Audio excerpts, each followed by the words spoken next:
Hi, my name's Jack and I'm studying economics. My name's Lily and I'm studying speech and language therapy. My name is Daniel Heaton and I am studying biological sciences zoology. Yeah, I think I'm adapting well. There's a lot of changes, but yeah, it's fun. I don't know if there's much of a change, to be honest, between university and from when I was at sixth form, but I would say the main difference is probably the fact that you're on your own a lot. So adapting to that sort of lifestyle is a bit difficult. How I've done that is just done it through daily routines. I get up, I get my breakfast, I might do some press ups, I might and then I go down. I have to look at everything on my timetable, so I do that. I'm trying to think about the word adaptive. Does that mean what tasks are there that's different to my usual life that I have to adapt to? So I'm trying to think getting out of bed without my mum, trying to wake me up in the morning. That's been hard. So I've been setting alarms and whatnot. But I think I've done well so far. It goes up and down, I think, on a weekly basis, really. Like some weeks I'm like, oh, I'm doing really well, like I'm loving the city, I'm doing well on the course. And then at other points, like it'll be like the complete opposite. I'll sort of be like overwhelmed by the work. I'll be like really missing home and like the people from home, and then like I'll feel like really, really lonely. So it just completely depends on what sort of mood I'm in as to how I feel like I'm coping with it. Because obviously it is like a really, really big adjustment. It just sort of like depends how you look at it and the like outlook you have. I think you have to take it like every day at a time, and just think like you're here for a reason, you're here for the course, and then everything else that you can get is sort of a bonus. I am going to the gym. Yeah, I go to the gym a lot. It's fun. 20 quid a month, like. Not pretty pricey around here. But and then I also do boxing. So I do boxing Mondays, Wednesdays and Fridays. So yeah, that definitely fills my afternoons. And then on the weekends, obviously, we're on the pisser. Just exploring the city, going out. Yeah. Obviously I like to go out into the city centre because I love Manchester as a city, so I really enjoy like exploring what it has to offer. Obviously the Christmas markets are really great at the moment to be able to go see everything there, and get to explore something like really different from home. It's got the Trafford Centre, which is really good. We've been to Junkyard Golf, which is round the corner, just exploring all the different shops as well. I really love doing that, getting to see what Manchester has as a city, and then just sort of relaxing as well, just filling my time with whatever makes me happy, really. I mean, there's only 5 of us in here. It's pretty chill. There are ups and downs, obviously. Ups, everyone's a student, everyone can relate. Downs, it was. I'd say in student accommodation was amazing in summer, when September time, when it was like nice and warm. Now everything's broken and it's bloody freezing in here, isn't it? I'm constantly hearing the wind coming out of there, and the windows and whatnot. I like the quality. I know it's like mid, isn't it? But it's pretty good. I feel like it's enough. Even though obviously you say it's shit, or you say it's bad for the the jokes, but it is actually pretty good, to be fair. I think it's a big adjustment to sort of like, obviously when you're at home you have your parents to do the majority of the jobs around the house, so you're not used to like the odd jobs such as like maybe doing the dishes or like cleaning the inside of the microwave, silly things like that. So it's just sort of like getting used to like managing all those jobs alongside obviously all the work you have to do as well. I think the accommodation we're in as a whole is like quite nice. It's your generic student accommodation.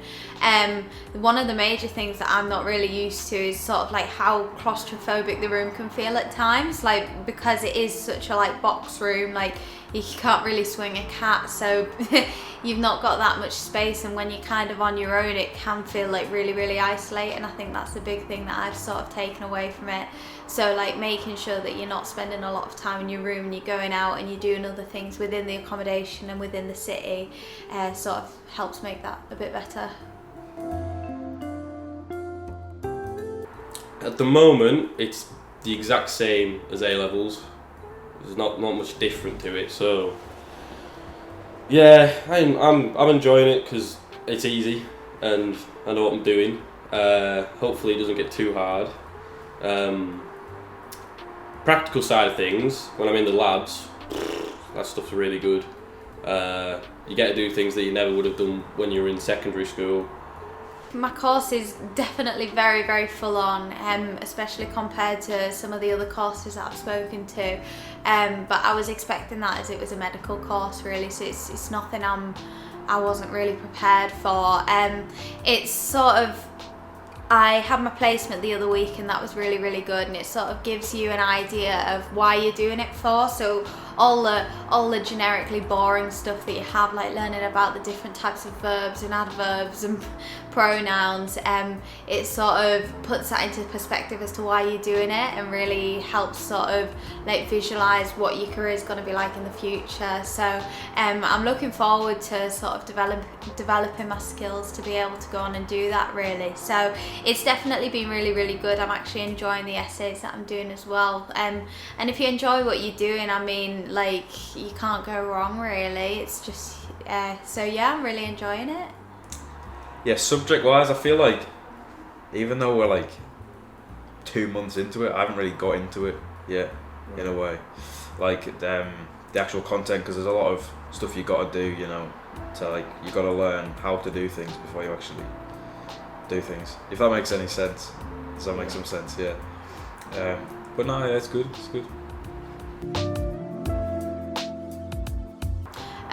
So obviously, because I took a gap year before I came to university, I didn't really get to, because of COVID, get to do as much as I would have liked to. So after my degree, I definitely would like to travel, because that's been something that I've always been really, really passionate about, and really love to do. So I'd definitely like to take some time for myself to travel, because if you don't do it while you're young, you're not really going to ever be able to.